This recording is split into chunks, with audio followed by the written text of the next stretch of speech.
गुरु तेरा नाम ऊंचा है, तेरे सिवा कौन मेरा दूजा है नाथ।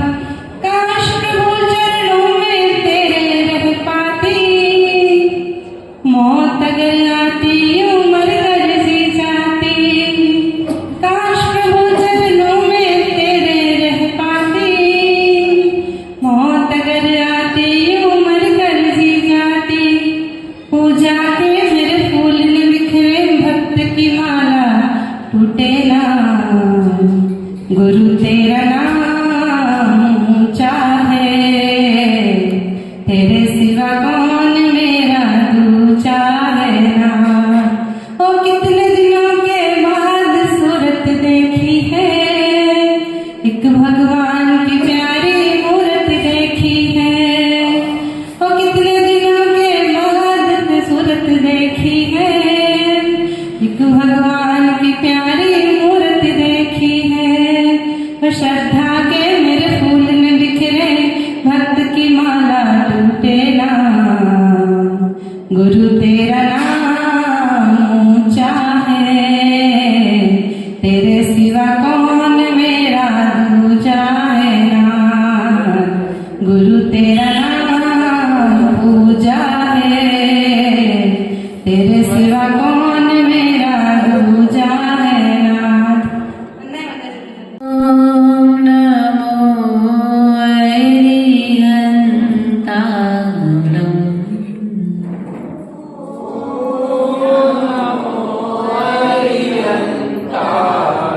ओम नमो श्रीसिद्धाणं।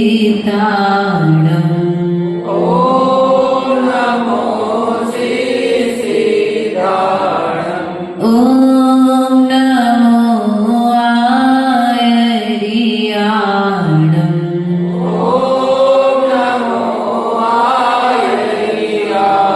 ओम नमो वज्रायाणं।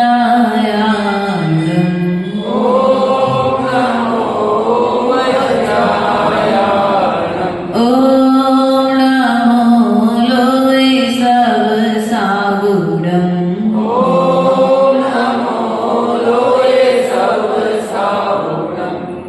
नमः श्री वर्धमानाय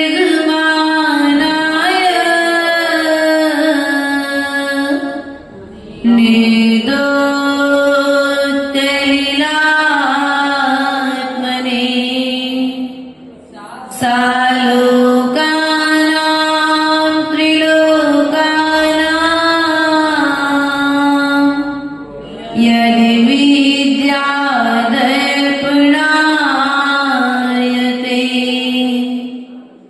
मेरे पवित्र मन में गुरुदेव आओ, मैं शास्त्र वाचन करूं प्रतिभा जगाओ। अरिहन्ते भासित सवि श्रुति देवताओ। क्या बोलना अब मुझे तुम ही बताओ।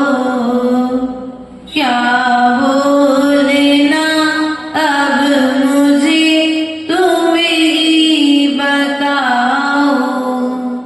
बोले अनंत अनंत शुद्ध परमेश्वरी भगवान की, देवादिदेव मूलनायक आदिनाथ भगवान की, देवादिदेव शासनायक भगवान महावीर स्वामी की, आचार्य भगवंत कुंद कुंद देव की, आचार्य भगवंत विराग सागर जी महाराज की, आचार्य भगवंत विशुद्ध सागर जी महाराज की, मम दीक्षा शिक्षा दाता संयम दाता गुरुदेव विभव सागर जी महाराज की, द्वादशांग जलवाणी माता की।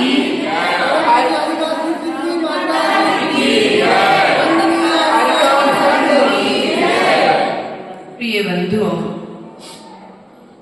पंडित जुगल किशोर मुख्तार जी के द्वारा लिखी गई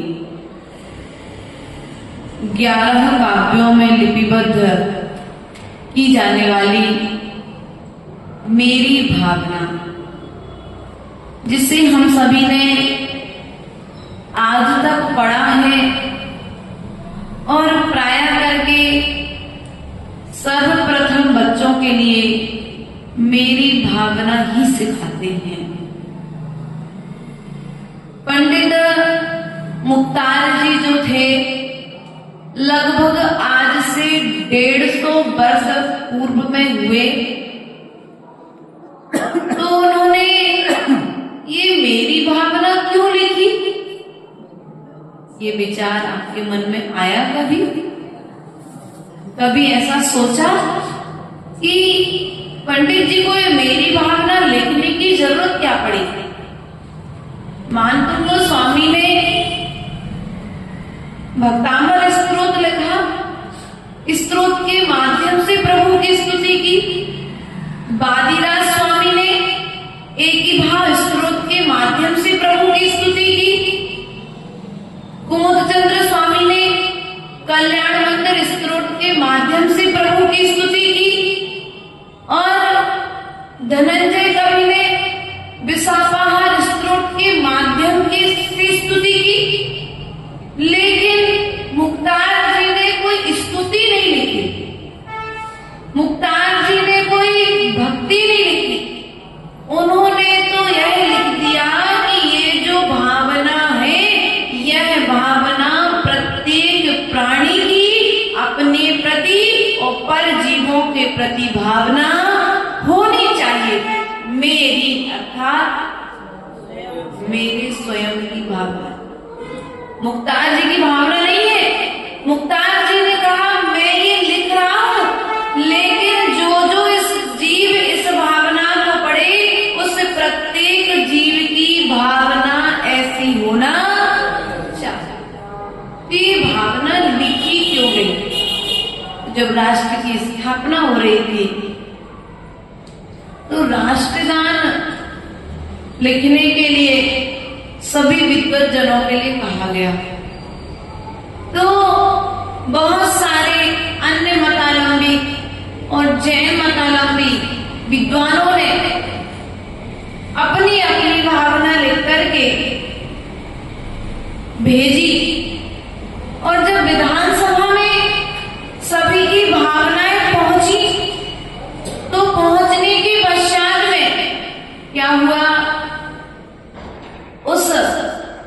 उन भावनाओं में से रविंद्रनाथ टैगोर की जो भावना थी, उस रविंद्रनाथ टैगोर की भावना को चयन किया गया और ये मुख्तार जी की जो भावना है, उसके लिए अपने साहित्य में, जैन साहित्य में, स्कूल के बच्चों के साहित्य में उसे लिया गया, पाठ्यक्रम के रूप में उसे डाला गया। ऐसी मेरी भावना, जिसमें प्रथम काव्य के माध्यम से मुख्तार जी ने अरहंत देव का स्वरूप बतलाया। किसका स्वरूप बतलाया? जिसने राग देश का मादिक जीते सब जगह जान लिया। जो राग और द्वेष से रहत है, वे कौन है? हमारे देव। वे कौन है? हमारे देव है। सब जीवों को मोक्ष मार्ग का निष्प्रय हो उपदेश दिया। क्या किया? मोक्ष मार्ग का निष्प्रय हो करके किसी प्रकार की भविष्य में कोई अपेक्षा नहीं रखी। किसने दिया उपदेश? अरहंत। किसने दिया ऐसा उपदेश? अरहंत देव ने। बुद्ध वीर जिन हरि हरि ब्रह्मा, या उसको स्वाधीन करो। भक्ति भाव से प्रेरित होया, चित्त उसी में लीन रहो। नाम कोई भी हो, लेकिन गुण तो राग और द्वेष से रहित होना चाहिए। वही हमारा सच्चा देव है। दूसरे काव्य के माध्यम से पंडित जी ने गुरु का स्वरूप बताया। गुरु का स्वरूप बतलाते हुए कहा उन्होंने कि जो विषयों की आशाओं से रहते हैं, किससे रहते हैं? विषय कहते हैं एक इंद्री के, दो इंद्री के, तीन इंद्री के, चार इंद्री के और पंच इंद्री के, अर्थात रसना इंद्री के विषय, घ्राण इंद्री के विषय, चक्षु इंद्री के विषय, कर्ण इंद्री के विषय।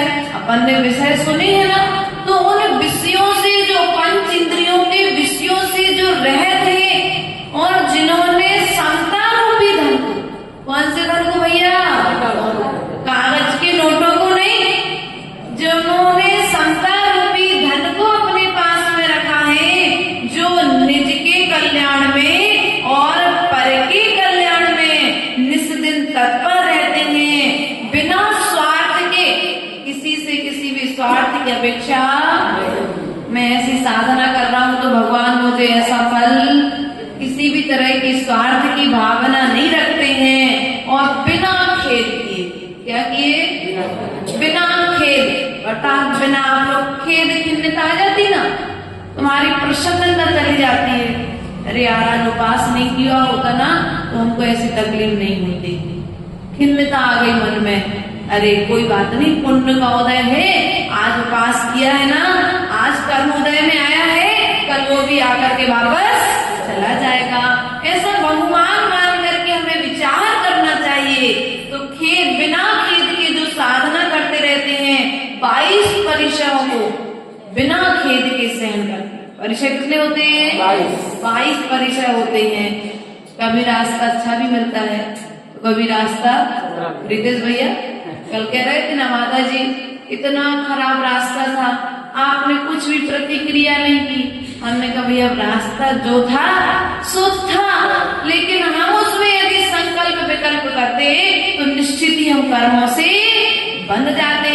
ये रास्ता भी तो हमारे कर्म की निर्जरा का एक साधन है, अर्थात जो साधना करते हैं ऐसे बिना खेद के करते हैं। ऐसे ज्ञानी साधु जगत के, कैसे साधु, जो बिना खेद के साधना करते हैं, ऐसे साधु दुख के समूह का हरण कर लेते हैं। रहे सदा सत्संग उन्हीं का, ध्यान उन्हीं का नित रहे। ऐसे साधुओं का सदा क्या रहे, सत्संग बना रहे। क्रोध करने वाले नहीं, मान करने वाले नहीं, परिग्रह इकट्ठा करने वाले नहीं, कपड़े वाले नहीं, अस्त्र शस्त्र और वस्त्र वाले नहीं, इन सब से रहित साधुओं की संगति ये प्रभु सदा बनी रहे। हम इन काव्यों के माध्यम से इस तरह की भावना यहाँ पर कर रहे हैं। रहे सदा सत्संग उन्हीं का, ध्यान उन्हीं का नित रहे, उन्हीं जैसी चर्या में यह चित्त सदा अनुरक्त रहे। नहीं सता, क्या कहा अब यहाँ पर, 5 पाप कितने होते हैं, कौन कौन से, हिंसा, झूठ, चोरी, कुसील, परिग्रह। तो यहाँ पर कहते हैं कि जो हिंसा कैसे रहते हैं, उन्हीं नहीं सताऊं। किसको नहीं सताना है, किसी जीव को नहीं सताना है, नहीं सताऊं किसी जीव को, झूठ कभी नहीं।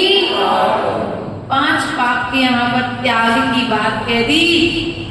उसके पश्चात में परधन, पर के धन को चुराने की भावना, अर्थात हिंसा, झूठ, चोरी। उसके पश्चात में कुसी, वनिता, वनिता मतलब पर की स्त्री को हरण करने की भावना ना हो। देखो रावण ने किया था, राम की स्त्री का हरण किसने किया था, रावण ने किया था। आज हम हरण तो नहीं कर पाते, लेकिन नियत तो, अरे उसकी कितनी सुंदर पत्नी है, अगर मेरी होती तो आप लोग के मन में भी कभी विकल्प आ जाए। लेकिन जो सदा संतोष प्रति श्रावक श्राविका होते हैं, उनके मन में कभी कुशीलता के भाव उत्पन्न नहीं होते हैं। तो परधन बनता पर न लुभाऊं, संतोष साम्रत पिया। अरे गन्ने का जूस नहीं, अनार का जूस भी नहीं, कौन सा अमृत पीना भैया, बोलो तो संतोष रूपी अमृत को जितना मिला, जैसा मिला, सब मेरे भाग्य से मिला है। आकुल व्याकुल होकर के, विकल्प करके क्यों परिणाम में कलुषता लाते हो? छोटा मकान है, पुण्य करोगे तो कल बड़ा बन जाएगा।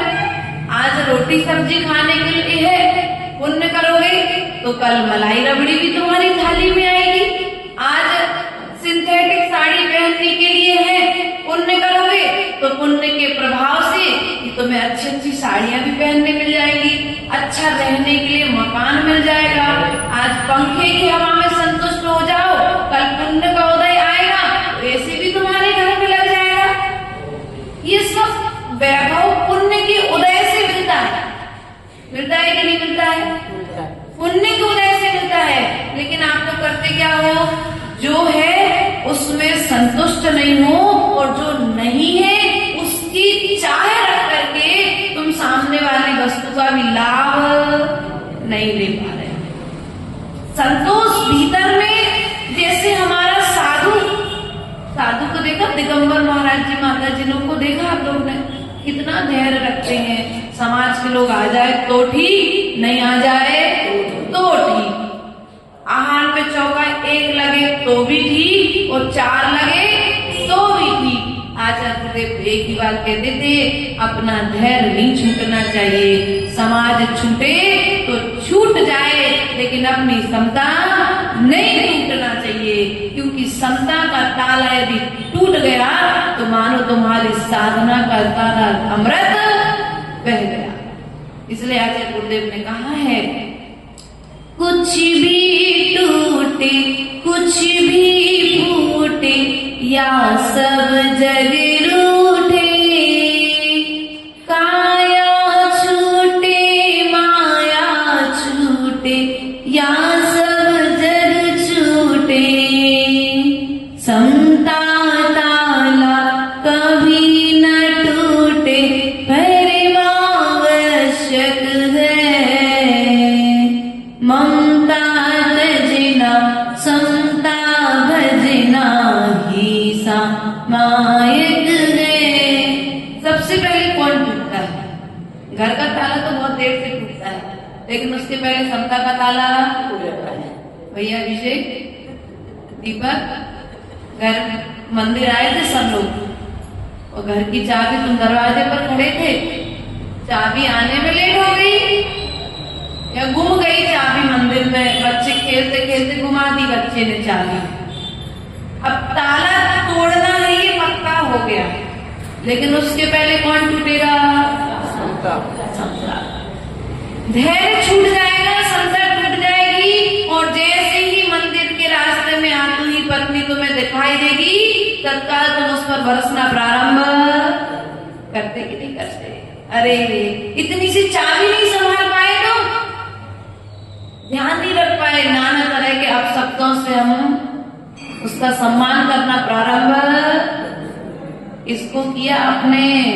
आज तुम पति थे, इसलिए तुमने पत्नी को अपनी सबलता के कारण झुका लिया है, उसे दबा लिया है, लेकिन एक दिन ऐसा आएगा कि तुम्हें दूसरे के सामने भी फिर झुकना पड़ेगा, तुम्हें सामने वाला भी फिर तुम्हारे ऊपर भी दबाव डालेगा। इसलिए प्रिय बंधुओं, कुछ भी हो जाए संसार में, सब कुछ छूट जाए, सब कुछ टूट जाए, लेकिन आचार्य भगवंत ने कहा संतोष रूपी अमृत को सदा ग्रहण करके यदि रखोगे तो वह अमृत तुम्हारे लिए जीवन दान देगा। देखो पारसनाथ भगवान की समता नहीं टूटी, गजकुमार मुनि की समता नहीं टूटी, मणिमानी मुनिराज की समता नहीं टूटी। हाँ, अनंतमती, सीता, अंजना, चंदनबाला, मैना सुंदरी, यशोधर मुनिराज, शिवभूति मुनिराज, ऐसे कितने कथानक अपने ग्रंथों में आते हैं जिनकी नाना तरह से परीक्षाएं हुई, लेकिन इन परीक्षाओं के मध्य में इन सब की समता और समता नहीं टूटी तो सिद्ध बन गए, और समता टूट जाती तो सिद्ध बन पाते क्या? समता नहीं टूटी तो कुछ जीव स्वर्ग चले गए, और समता नहीं टूटी तो कुछ जीव मोक्ष चले गए। यदि समता है तो स्वर्ग और मोक्ष कहीं बाहर नहीं है, तुम्हारे घर में ही है। मात्र तुम्हें समता को बना करके रखना पड़ेगा, धैर्य को धारण करके रखना पड़ेगा, अहंकार का भाव न रखो। कसाई कितनी होती है बोलो तो, कौन कौन सी? क्रोध, मान, माया, लोभ। आप लोग कितनी कसाई करते हो? नहीं? अरे कुशलगढ़ के कुशल लोग हैं भाई, कसाय तो नहीं करते होंगे ना? करते हो आप लोग कसाय? नहीं, ऐसा नहीं होना चाहिए। इसलिए कहते हैं पूर्व की कारिका में क्या कह दिया? 5 पापों से रहित होने की व्यवस्था। समझ में आ रहा है वैसे? क्रूस इसलिए ले दिया जिससे आपका भी हो जाए। हमारा तो आज छप्पा काव्य लेना था हमको, लेकिन फिर भी आपके रिवीजन के लिए। तो क्या कहा? पूर्व में 5 पापों के माध्यम से त्याग की बात बताई, और आज यहाँ पर कहते चौथे काव्य के माध्यम से अहंकार का भाव न रखूं, नहीं किसी पर मैं श्रेष्ठ हूँ। क्या हूँ? मैं श्रेष्ठ हूँ।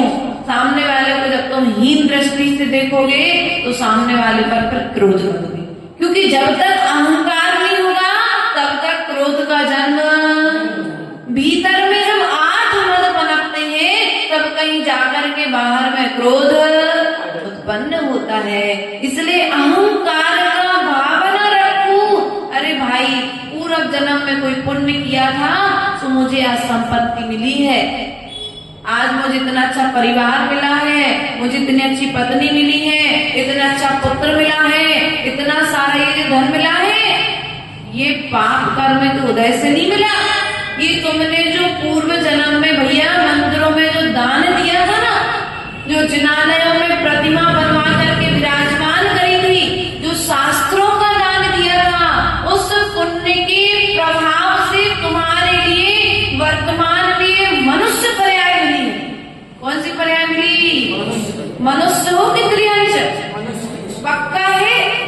आचरण की अपेक्षा तोलो। बिना सींग और बिना पूंछ वाले त्रियंश हो।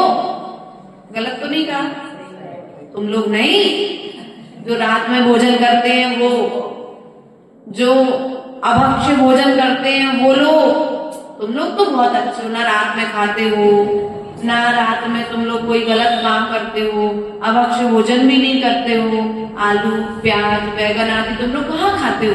जमीन कंद आदि का सबका लगभग, क्योंकि ऐसा हमको गुरुदेव ने बताया था, कुशलगढ़ एक ऐसा स्थान है जहाँ पर निरंतर स्वाध्याय चलता रहता है, और स्वाध्याय के लिए स्पेशल आपने एक विद्वान अपने नगर में रखा है।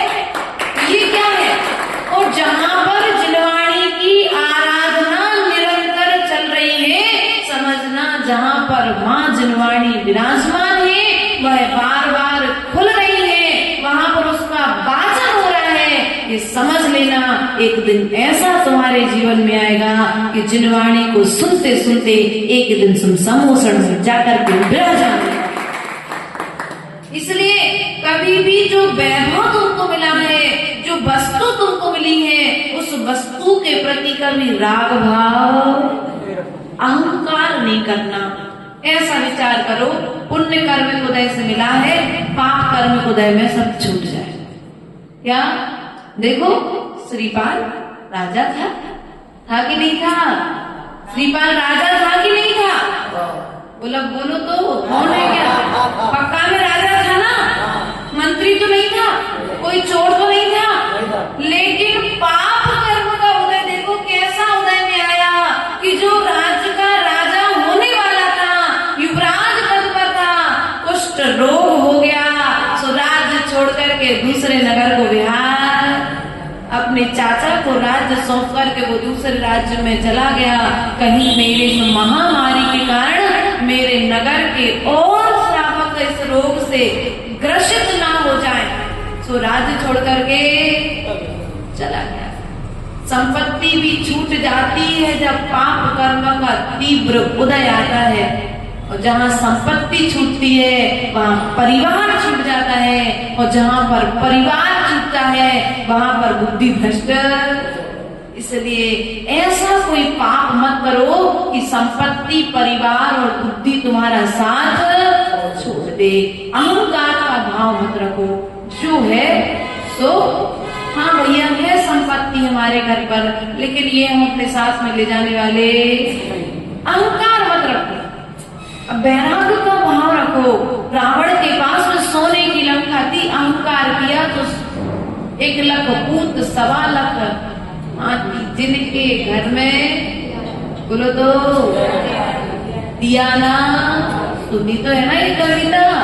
सब कुछ था, सोने की लंका थी, रहने के लिए सोने का मकान था, सोने की थाली में भोजन करता था कौन? रावण। लेकिन अहंकार ने उसे, मंदोदरी ने बहुत समझाया, मंदोदरी ने बहुत समझाया कि सीता जब राम की पत्नी हो, राम के अलावा वो अन्य किसी को स्वीकार करने वाली नहीं है, तो एक काम करो तुम वापस, तो मैं लेकर के तो आया हूं, लेकिन अब वापस करने, यदि वापस करने जाऊंगा तो मेरी इंसल्ट हो जाएगी, मेरा अपमान हो जाएगा, लोग क्या कहेंगे? रावण ने बिना युद्ध किए पत्नी वापस कर दी राम की, इसलिए अब तो युद्ध होगा आर्या पार। और अहंकार के वशीभूत होकर के रावण ने तो राम से युद्ध किया था, और आज हम अपने भाइयों से युद्ध, घर घर में युद्ध चल रहे ना, धन के पीछे, सास बहू में सास में, बेटी में, भाई में, चल रहे कि नहीं चल रहे आजकल युद्ध? भाई बहन में संपत्ति के पीछे, पिता पुत्र में संपत्ति के पीछे। भैया ये संपत्ति किसी के साथ जाने वाली नहीं है, यदि साथ में जाएगा तो बस तुम्हारा प्रेम विवाह साथ, जाते जाते भी व्यक्ति तुम्हें दुआ दे करके जाएगा यदि तुम उसके साथ संबंध अच्छे बना करके रखो। क्योंकि देखो एक कहानी आती है ना, फलाने मुनिराज के पास में, एक मुनिराज के पास में आप पहुंचे दीपक भैया, आप पहुंचे तो महाराज ने कहा कि जाओ तुम्हारे कुशल गण उन सेठ जी को भी आशीर्वाद कह देना। तो किस बल पर कहा? प्रेम, भीतर में वात्सल्य, सामने वाले के गुणों के प्रति अनुराग, ये भाव जब भीतर में होता है तब कहीं जाकर के साधु भी उसे स्मरण कर लिया करता है। तो क्या रखूं? अहंकार का भाव न रखूं, नहीं किसी पर क्रोध करूं। माता जी आ जाता है, करना तो नहीं चाहते, भैया अपने आप को इतना कंट्रोल करो। गाड़ी को कंट्रोल करते कि नहीं करते?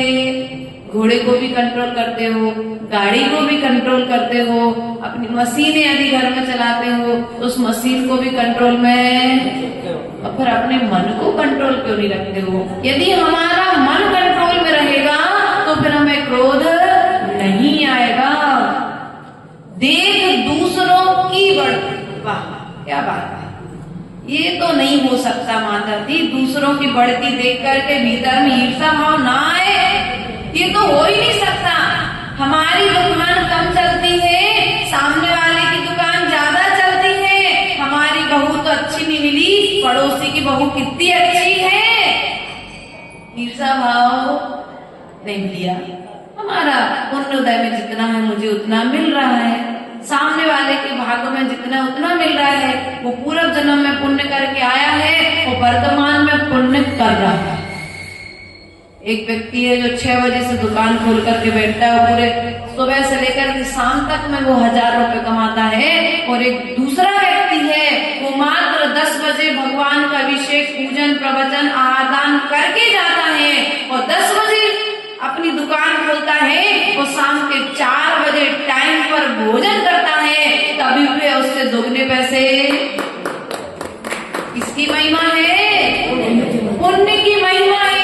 जब तुम भीतर में धर्म करोगे तो बाहर में धर्म का फल, माताओं प्रीतेश, जब भीतर में धर्म करोगे तो बाहर में धर्म का फल दिखाई देगा, और यदि भीतर में धर्म नहीं करोगे तो बाहर में धर्म का फल भी दिखेगा।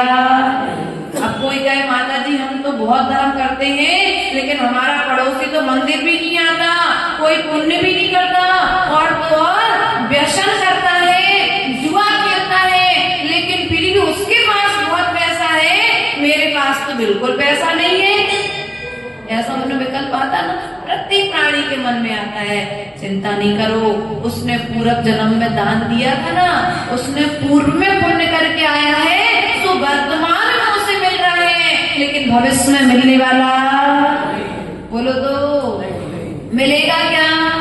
नहीं मिलेगा। लेकिन तुमने पूर्व में धर्म की महिमा नहीं जानी थी, तो तुमने पुण्य किया नहीं था, लेकिन आज तुम जो पुण्य कर रहे हो, उस पुण्य का फल तुम्हें आज भी मिल सकता है और भविष्य में भी मिलेगा ही मिलेगा। इसलिए प्रिय बंधुओं, कभी दूसरों की बढ़ोतरी को देख करके भीतर में ईर्ष्या का भाव नहीं आना चाहिए। अरे वो कितना सुंदर हार पहन करके आए थे, बस ऐसे ही हार मुझे चाहिए है। अब घर में गुलजास हो या ना, होड़ लगे एक दूसरे से सुंदर दिखने की, होड़ पर्यूषण पर पता पड़ता है इनका फैशन आता है सामने में, गलत कह दिया क्या है? पूरा जितना पहन करके आते हो, लेकर के आते हो, एक दूसरे से फैंसी ड्रेस कंपटीशन चलता है, और सामान्य दिनों में तो आप व्यवस्थित मंदिर में आते हो, लेकिन उन त्याग पर्व के दिनों में आप क्या करते हो? जिन चीजों का उपयोग आप रोज नहीं करते हो, उन पर्व के दिनों में उनका उपयोग, लिपस्टिक लगाते हो, लीपा पोती, चेहरे पर लीपा पोती करते हो। भैया वो गोबर जमीन पर लिपता वो फिर भी अच्छा लगता है, लेकिन वो चेहरे पे जो लीप करके आते हो ना, वो क्रीम है, पाउडर जो भी, वो चेहरे पर अच्छी नहीं लगती, क्योंकि नेचुरल व्यक्ति जो अच्छा लगता है वो दूसरे के निमित्त से अच्छा नहीं लगता है। लेकिन हमें कौन समझाए? कितने जीवों का घात हुआ है, कितने जीवों की हिंसा हुई है उस चीज को बनाने के लिए, लेकिन हमने उसमें नहीं देखा। हमें तो सुंदर देखना है, तो हमने श्रृंगार किया। और मंदिर में यदि तुम रास्ते में आते समय तुम्हारे पैर से कुत्ते का मल स्पर्श हो जाए तो क्या करोगे? घर जाकर के स्नान करते कि नहीं करते? और फिर ये तुम जो लिपस्टिक लगा के आए, नेल पेंट लगा के आ रहे, क्रीम लगा करके आ रहे, इनमें क्या है? पूरा मल ही तो है।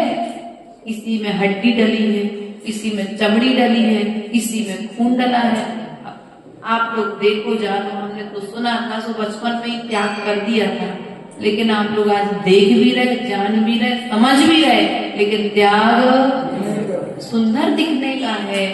दूसरे से होड़ लगी हुई है, हमसे ज्यादा सुंदर सामने वाला दिखता है, तो हमें उससे सुंदर दिखना है। देख दूसरों की बढ़ती को कभी न ईर्षा भाव जनो, कभी दूसरों की बढ़ोतरी को देख करके ईर्ष्या का भाव उत्पन्न नहीं होना चाहिए। भैया तुम खूब आगे बढ़ो, हमारा भी समय एक दिन आएगा, क्योंकि घोरे के भी दिन पलटते हैं। ऐसा सुना कि नहीं सुना? घूरा जानते हो? नहीं जानते? अरे बुंदेलखंड में घूरा बोलते, जहाँ पर कचरा फेंकते ना सब लोग, वहाँ पर है, तुम लोग समझ लो। तो वो घूरा जो होता है, वहाँ सब लोग, पूरा गाँव के लोग, मोहल्ले के लोग कूड़ा फेंकते हैं। और एक दिन क्या होता है, समय रहते रहते वह जमीन भी बिक जाती है और उस जगह पर फैक्ट्रियां खड़ी, जहाँ पहले कूड़ा था वहाँ पर कभी जिनालय भी, भूमि शुद्धि होने के पश्चात वहाँ पर जिनालय भी बन जाते हैं, धर्मशाला भी बन जाती। तुम्हारे बनी कि नहीं बनी?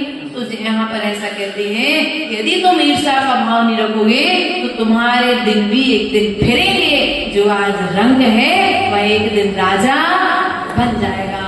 लेकिन ईर्ष्या मत करो।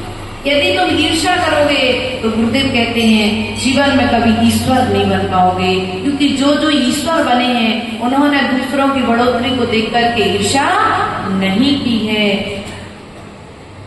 रही भावना ऐसी मेरी, सरल सत्य व्यवहार करूं, बने जहां तक इस जीवन में और होगा। अरे माता जी, उपकार मेरा ही कोई कर दे, मैं किसी को उपकार, किसी की मदद करने की बारी आ जाए, घर में खूब पैसा रखा है और सामने वाले के यहाँ पर कोई तड़प तड़प करके मर रहा है, तुम क्या करोगे? मदद करोगे? बोलो। अगर मेरी भावना को बड़ा होगा तो मदद करोगे, उसके लिए सहायता प्रदान करोगे। वरना हमने वो दिन भी हमको याद है, कि 2009 की घटना है। गृहस्थ जीवन में ही थे और दादी का अचानक से बहुत ज्यादा स्वास्थ्य खराब हो गया। अब घर घर में गाड़ियां हैं, पहले गाड़ियां नहीं थी घर घर में। तो पड़ोसी के यहाँ पर गाड़ी थी और जैसे ही अब पापा चाचा लोग पहुंचे कि भैया आप गाड़ी दे दो, माँ बीमार है, अर्जेंट अस्पताल ले जाना है। सामने वाले ने बहाना कर दिया, अभी गाड़ी की चाबी नहीं मिली। अब रात के 11:30-12 बजे कौन ऑटो वाला मिले, कौन रिक्शा वाला मिले। कुछ लोग बस स्टैंड साइड गए कि रिक्शा लेकर के आ जाए, कुछ लोग ने सोचा बोलो अपने पड़ोस में इनसे भी बात कर लेते हैं अपन। लेकिन अब सामने वाले का आयु पर्व जितना था उतना हो गया समाप्त, सामने वाला चला गया, लेकिन तुम्हारे परोपकार की दृष्टि तो सामने में गई। तुम कितने कृतज्ञ हो, तुम सामने वाले का कितना उपकार कर सकते हो। जीते जिए जो तुम्हारे काम में न आए वो बनने के बाद में भी काम में। ऐसे लोगों से दूर रहना चाहिए। इसलिए कहा है परोपकार। यदि तुम्हारे पास धन है, तुम्हारे पास गाड़ी है, तुम्हारे पास घोड़ा है, यदि किसी को तो आवश्यकता लगती है तत्काल में तो तुम सामने वाले की मदद कर दो। हो सकता है आज तुम उसकी मदद करोगे, भविष्य में तुम्हारे जीवन में वह जीव भी इस भाव में तुम्हारा उपकार करे या ना करे, किसी ना किसी भाव में तुम्हारे उपकार को जरूर चुका देगा। इसलिए परोपकार करते रहो। जीवनधर कुमार ने देखो स्वान के ऊपर उपकार किया, कर्णमुकार मंत्र सुनाया था। सो वह स्वान भी मर कर के सुदर्शन नाम का देव बना और वहां से आकर के जब जीवनधर कुमार को काष्टांगार ने फांसी की सजा सुनाई तो वह सुदर्शन नाम का देव उस फांसी के तख्ते से उसे विजयार्थ की श्रेणियों में ले गया। उसी देव तो स्वर्ग से आया और जीवनधर कुमार को लेकर के चला गया। ये घटना अपने छत्र चूड़ामणि ग्रंथ में आई है। इसलिए प्रिय बंधुओं, हमें विचार करना चाहिए, प्रति पल प्रत्येक जीव का उपकार करते रहो। किसका कौन सा जीव कब किस भाव में किस रूप में तुम्हारी मदद करने के लिए तुम्हारे सामने में आएगा, इसका कोई भरोसा नहीं है। देखो वह मनोवती जंगलों में भटक रही थी, गजमोती चढ़ाने का नियम था। ससुर ने सोचा कि यदि ये गजमोती चढ़ाती रही और राजा को खबर लग गई तो मेरे घर के पूरे गजमोती राजा ले लेगा। सो बहू को और बेटे को घर से निकाल दिया। और निकाल तो दिया, लेकिन जिनेंद्र भगवान की भक्ति नहीं छोड़ी मनोवती ने। सो जंगल में भी उसे जिनाला कर गया और चढ़ाने के लिए गजमोती मिल गए। और यहाँ पर जिस पिता ने ससुर ने उसे घर से निकाला था, यहाँ पर खाने के लाले, भोजन खाने के लिए नहीं जुड़ा। इसलिए पता नहीं किस संस्थान के पुण्य से, किस जीव के पुण्य से तुम्हारा घर चल रहा है। इस बात को ध्यान रखना। तुम अहंकार मत लेना कि मेरे निमित्त से घर चल रहा है, मैं कमा रहा हूँ। तुम तो मात्र सामने वाले के पुण्य के सेवक हो। तुम करता हो, लेकिन सामने वाला तो अपना कर्म स्वयं करता है। इसलिए प्रिय बंधुओं, बने जहां तक इस जीवन में औरों का उपकार, मैत्री भाव जगत में मेरा। क्या सब जीवों से कोई भी मेरा शत्रु नहीं रहना चाहिए। आज तक कितने आपके शत्रु कितने भैया? 1 2 4 5, इससे भी ज्यादा भैया।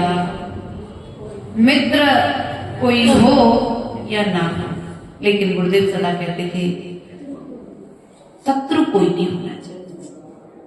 इसलिए प्राणी मात्र के प्रति हम लोग भावना करते हैं ना, सुखी रहे सब जीव जगत के कोई कभी ना। हम तो 3 लोक के जीव जिनको जानते हैं और जिनको नहीं जानते हैं, उनके भी सुख शांति और समृद्धि की भावना करते कि नहीं करते? रोज शांति धारा पढ़ते कि नहीं पढ़ते? शांति पाठ पढ़ते कि नहीं पढ़ते? माता जी पूजा तो बहुत अच्छे से करते हैं, लेकिन जैसे ही शांति पाठ की बात आती है तो जल्दी जल्दी नहीं, ऐसा नहीं होना चाहिए। जब आचार्य गुरुदेव कहते हैं पूजा में एक अर्घ कम चढ़ा लेना, क्या पूजा में एक अर्घ कम चढ़ा लेना, लेकिन जब शांति पाठ और विसर्जन पाठ करने की बात आए तो पूर्ण मनोयोग के साथ में वो शांति पाठ क्या है? संस्कृत की शांति भक्ति है। शांति भक्ति का अनुवाद है शांति पाठ। विसर्जन पाठ क्या है? हम जो दुख को कम्मक को बोहिला सुगई गणम समाई गणम जो पढ़ते हैं वही पाठ तो है। बस जो हमारे जिनेंद्र भगवान के पूजन में आए हैं वे देव अपने यथा स्थान जा सकते हैं, मैं अपने स्थान को प्रस्थान करूंगा। क्या है? लेकिन अपन लोग क्या करते हैं? शांति की तो चाहते हैं, लेकिन शांति पाठ को शांति से पढ़ते तो शांति मिलेगी कैसे? शांति चाहिए है तो शांति पाठ को शांति से पढ़ो, विसर्जन पाठ को शांति से पढ़ो, पूर्ण मनोयोग के साथ में करो। यहाँ पर कहते ना आप लोग, शांति नाथ मुख ससी उन्हारी, शील गुणावृत संयम धारी, लखने सो आठ विराजे निरखत नयन। अरे अभी पूरा शांति पाठ चल, बस 2 लाइनों पर समझ लो। प्रभु को नमस्कार कर रहे हैं, प्रभु की वंदना कर रहे हैं, धीरे धीरे संपूज का नाम प्रतिपाल का नाम यतीत सामान देशस्य राष्ट्रस्य पुरस्य राज्ञा करो तो शांति। कितनी जल्दी पढ़ा था? कभी मात्रा ज्यादा भी लग गई तो मात्रा कम भी लग गई। नहीं, पूर्ण मनोयोग के साथ पढ़ो, स्थिरता के साथ पढ़ो। यदि आप लोगों से कह दिया जाए शांति भक्ति, हम तो प्राकृत में संस्कृत में जो शांति भक्ति है उसे रोज ही पढ़ते हैं, नियम बना लिया। देखो पूज्यपाद स्वामी की आंखें आ गई थी शांति भक्ति पढ़ने से, आई थी कि नहीं आई थी? आंखें चली गई थी, आंखों की रोशनी मात्र शांति भक्ति के पढ़ने से आ गई। तो आचार्य वर्धमान सागर जी का नाम भैया बताते हैं। पंचम काल में आचार्य भरत सागर जी का भी ऐसा उदाहरण आता है। ऐसे कई आचार्य वर्तमान पंचम काल में हैं कि जिनके ऊपर देवदत्त उपसर्ग हुए वो वे देवदत्त उपसर्ग भी शांति भक्ति के पाठ से ठीक हो गए। वे देव भी चरणों में जो उपसर्ग करने आए थे वे भी नतमस्तक होकर के अपने स्थान को। लेकिन हम करते क्या हैं कि भगवान मेरा मित्र तो कोई नहीं है, लेकिन कदम कदम पर हमें प्रत्येक जीव शत्रु की तरह, घर में रहने वाले 4 लोग भी एक दूसरे को शत्रु की निगाहों से देखते हैं, क्योंकि विश्वास नहीं है। बेटा सोचता है मैंने इतना धन कमाया कहीं माँ को मालूम नहीं पड़ जाए, माँ सोचती, पिता सोचता है मैंने इतनी मेहनत से इतना धन कमाया कहीं भाई और बहू और बेटे को मालूम ना पड़ जाए, यदि मालूम पड़ जाएगा तो ये मेरा धन छुड़ा लेंगे। अब बताओ मित्रता का भाव है क्या? धन के प्रति इतनी आसक्ति है कि हमारा मित्र कौन है, हमारा शत्रु कौन है, इस भेद को ही हमने भुला दिया कि नहीं भुला दिया। बल्कि ऐसा नहीं करना चाहिए। प्रत्येक जीव के प्रति, प्राणी मात्र के प्रति क्या होना चाहिए? मैत्री भाव जगत में मेरा सब जीवों से नित्य रहे, दीन दुखी जीवों पर मेरे। कैसे जीवों पर? बोलो तो, दीन दुखी जो गरीब हैं, भूखे हैं, प्यासे हैं, ठंड में तड़प रहे हैं, गर्मी में पानी के लिए परेशान हैं, और हमारे घर में यदि बोरिंग है तो हम क्या करेंगे? हमारे घर में यदि कुआं है तो हम क्या करेंगे? तुम्हारा ने खुदवाई थी बोरिंग? पूरे मोहल्ला का ठेका थोड़ी ना हमने लेके रखा है। कई लोग पानी भी, गाँव में ये दिन देखने में सुनने में आ जाते हैं। इसलिए प्रिय बंधुओं, पानी तो देना है। पानी जैसी चीज के लिए तुम पतले होते हो, पानी जैसी चीज तुम अपने पड़ोसी को नहीं दे पाए, तो फिर और सब चीजों की तो बात ही अलग। इतना तो सामने वाले का सहयोग कर दो कि उसके घर में भी वो सुख से नहा सके, कपड़े धो सके। क्योंकि पानी भरने के लिए वो पुरुषार्थ करेगा तो कहीं दूर से लेकर के आएगा, अपनी आवश्यकता की पूर्ति तो करेगा, लेकिन भीतर में तुम्हारे प्रति जो दया का भाव था ना, वो खत्म हो जाएगा। होता है कि नहीं होता है? तुम्हारे पास यदि वस्तु है, अनर्थ दंड नहीं करना, लेकिन आपको लग रहा है कि नहीं, आज सामने वाले को वास्तविकता में जरूरत है, तो हमें उसकी मदद करना चाहिए कि नहीं करना चाहिए। लेकिन क्या करते हैं, एम में भूल जाते, अरे मेरा सबसे बड़ा मकान, मेरे घर में बोरिंग है, पूरे गांव में किसी के घर पर बोरिंग नहीं है, और तुम्हारे मान की पुष्टि नहीं हुई, तो तुमने सामने वाले के लिए पानी देने के लिए भी मना कर देते कि नहीं। सबके दिन बदलते हैं, ध्यान रखना। एक दिन ऐसा आएगा कि तुमने जिसके लिए पानी देने के लिए मना किया है ना, बोरिंग से पानी निकलना बंद हो जाएगा, फिर तुम्हें भी कुआं पे पानी भरने के लिए जाना पड़ेगा, नहीं जाना। देखो भैया, बुरा तो नहीं लगता, क्या हो गया भैया, ऐसा कभी हुआ क्या? हम लोग के साथ तो हुआ है। जब हम लोग ग्रस्त जीवन में थे ना, तो लोग, उनके घर में, किसी के घर में कुआं था, किसी के घर पर बोरिंग थी, तो एक ऐसा कुआं था कि सब लोग पानी भर ले, जितना पानी खिंचता था उतना कुआं भरता था, लेकिन सामने वाले को मेरे कुएं का पानी कोई निकाल नहीं दे, तो पानी सड़ता रहा। इसलिए जितना जितना पानी निकलेगा उतना उतना पानी बढ़ेगा। जैसे ज्ञान का कहते ना, जितना जितना ज्ञान दोगे उतना उतना ज्ञान बढ़ेगा, और जैसे ज्ञान दोगे नहीं तो ज्ञान भीतर में सड़ेगा, ऐसे पानी निकलेगा नहीं तो पानी भीतर में सड़ेगा कि नहीं सड़ेगा, वो छिरे भी क्या हो जाएंगी, बंद हो जाएंगी। इसलिए प्रिय बंधुओं, क्या करना चाहिए, दीन दुखी जीवों पर मेरे ओर से करुणा स्रोत रहे। अब तो क्या कह रहे, दुर्जन, कैसे लोग, क्रूर, क्रूर परिणामी, क्रोध करने वाले, कसाय करने वाले, दिन रात झगड़ा करने वाले, सत्य व्यसनों में लीन रहने वाले, ऐसे क्षोभ नहीं मुझको आवे। दुर्जन क्रूर कुमार्ग रतों पर क्षोभ नहीं। जो व्यसनी है, क्रूरी है, पापी जीव है, उनको देख करके प्रभु क्या हो, मुझे उन पर भी क्रोध क्षोभ ना आवे, मुझे उनको देख करके भी गुस्सा, क्योंकि ये मेरी बात कह रहे हैं, परिणाम मुझे मेरे परिणाम संभालना है। इसलिए यहाँ पर कहते हैं कि जो क्रोधी जीव है, मायावी जीव है, मायाचारी करने वाले जीव है, कदम कदम पर झूठ बोलने वाले लोग हैं, उनको देख करके मुझे क्रोध, क्योंकि मुझे मेरे परिणाम संभालना है। दुनिया को सुधारने का मैंने ठेका लेकर के, भगवान महावीर स्वामी ने समूषण लगाया, दिव्य ध्वनि का नाद हुआ, और जितने भव्य जीव थे तो समूषण में पहुंच गए, और उन्होंने दिव्य ध्वनि सुनकर के अपना कल्याण कर लिया, दीक्षा ले ली, व्रत नियम संयम धारण करके कुछ स्वर्ग में गए, कुछ मोक्ष में गए, और जिनने बात नहीं मानी वे पंचम काल में आ गए। उनमें तुम भी हो और हम भी है कि नहीं है? दोनों ने बात नहीं मानी थी तो पंचम काल में जन्म मिला है। अब आचार्य परमेश्वरी कहते हैं, अब पंचम काल में भी बात नहीं मानोगे तो कहाँ पर जाना पड़ेगा? छठवें काल में जाना पड़ेगा। तो छठवें काल की व्यवस्था क्या है?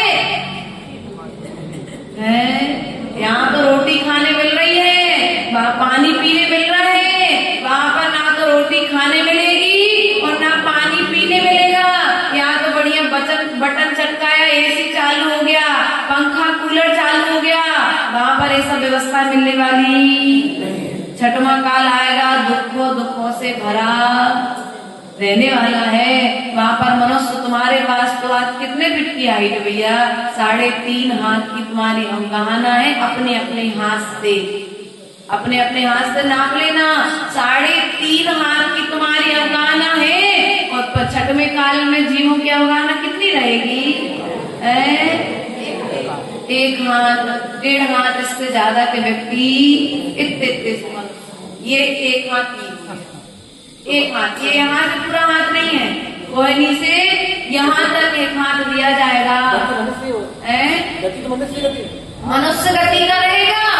वहाँ पर जैसे कहा है छठवें काल के जीवों का आचरण बतलाया है कि छठवें काल के जो जीव रहेंगे ना, तो जैसे कुतिया अपने गर्भ से जन्मी हुई संतान को स्वयं खा लेती है, ऐसी छठवें काल का मनुष्य अपने ही गर्भ से जन्मी हुई संतान का भक्षण करेगा।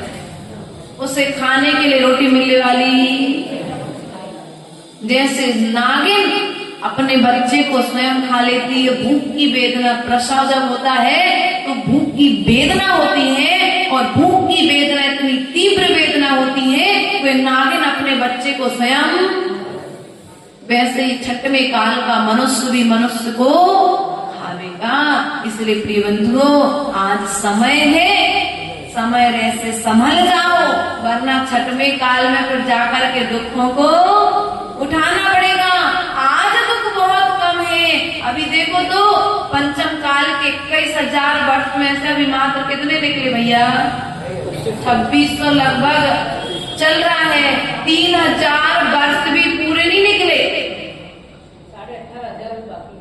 18,500 बाकी। वही तो मैं कह रही हूँ 21,000 का है पंचम काल। मैंने कहा मैंने गलत तो नहीं कह दिया। 21,000 में से अभी 18,500 साल बाकी है। कितने बोलो तो? और अभी जब वर्तमान काल में इस पंचम काल का इतना प्रभाव दिख रहा है, तो अगले धीरे धीरे छठवें काल, पंचम काल में धर्म का कितना निराश होगा। इसलिए आयु कर्म समाप्त हो उसके पहले आचार्य गुरुदेव कहते हैं धर्म करना प्रारंभ कर दो। जो कुमार्गी जीव हैं उन्हें एक बार मार्ग दिखाओ, यदि बात माने तो ठीक, नहीं माने तो अपना धर्म ध्यान उनके पीछे छोड़ना नहीं है। क्या कहा? साम्य भाव रखूं मैं उन पर, ऐसी परिणति, कैसी परिणति? साम्य भाव। जो क्रूर जीव है उनको देख करके क्रोध नहीं आए, उनको देख करके करुणा उत्पन्न होना चाहिए कि देखो तो भगवान, इस जीव की परिणति तो देखो, मनुष्य पर्याय मिली लेकिन धर्म का ज्ञान न होने के कारण पापों में लीन है। और मेरा पुण्य कर्म का उदय तो देखो, मैं भी मनुष्य पर्याय में हूँ, लेकिन मैं आपकी शरण में आ रहा हूँ। और ये कहाँ पर जा रहे हैं? एक घर के 2 भाई, एक माँ के गर्भ से जन्मे और एक जिनालय को जाता है और दूसरा मद्रालय को जाता है। जीवों की परिणति दोनों की अलग अलग है। एक जुआ खेलता है और एक आकर के जिनालय में भगवान की पूजा करता है। एक अभिषेक करता है और एक पापों में लीन होकर के वैश्यावृत्ति करता है, जुआ खेलता है, मांसाहार करता है। सब तरह के जीव वर्तमान पंचम काल में देखने को मिल रहे हैं। इसलिए प्रिय बंधुओं, इस पंचम काल में रह करके आचार्य भगवंत ने कहा हमें पंचम गति की तैयारी निश्चित ही करना चाहिए, क्योंकि ये मनुष्य पर्याय दुर्लभ पर्याय है। फिर मिलने वाली कैसे हैं? यदि समुद्र में रतन गिर जाए तो फिर मिल पाना बड़ा मुश्किल है। ऐसी मनुष्य पर्याय है, एक बार मिली है फिर मिली या ना मिली। इसलिए अपने इस मनुष्य पर्याय में हम ऐसी तैयारी करें कि इस मनुष्य पर्याय हमारी अंतिम पर्याय हो, अर्थात यहाँ से सीधा हम स्वर्ग जाएं और स्वर्ग से आकर के मनुष्य बने और मनुष्य बन करके मोक्ष जाएं। वहाँ कितनी सी तैयारी अपन को करना है, और उस तैयारी के लिए आप श्रावक हो तो श्रावकाचार्य के अनुसार जीना प्रारंभ करो, और साधु हो तो साधु मूलाचार के अनुसार यदि जीवन जीना प्रारंभ करेगा तो निश्चित ही कर्म का क्षय करके सिद्धालय को प्रस्थान करेगा। इन्हीं भावनाओं के साथ बोले परम पूज्य आचार्य गुरुवर विभव सागर जी महाराज की। द्वादशांग जिनवाणी माता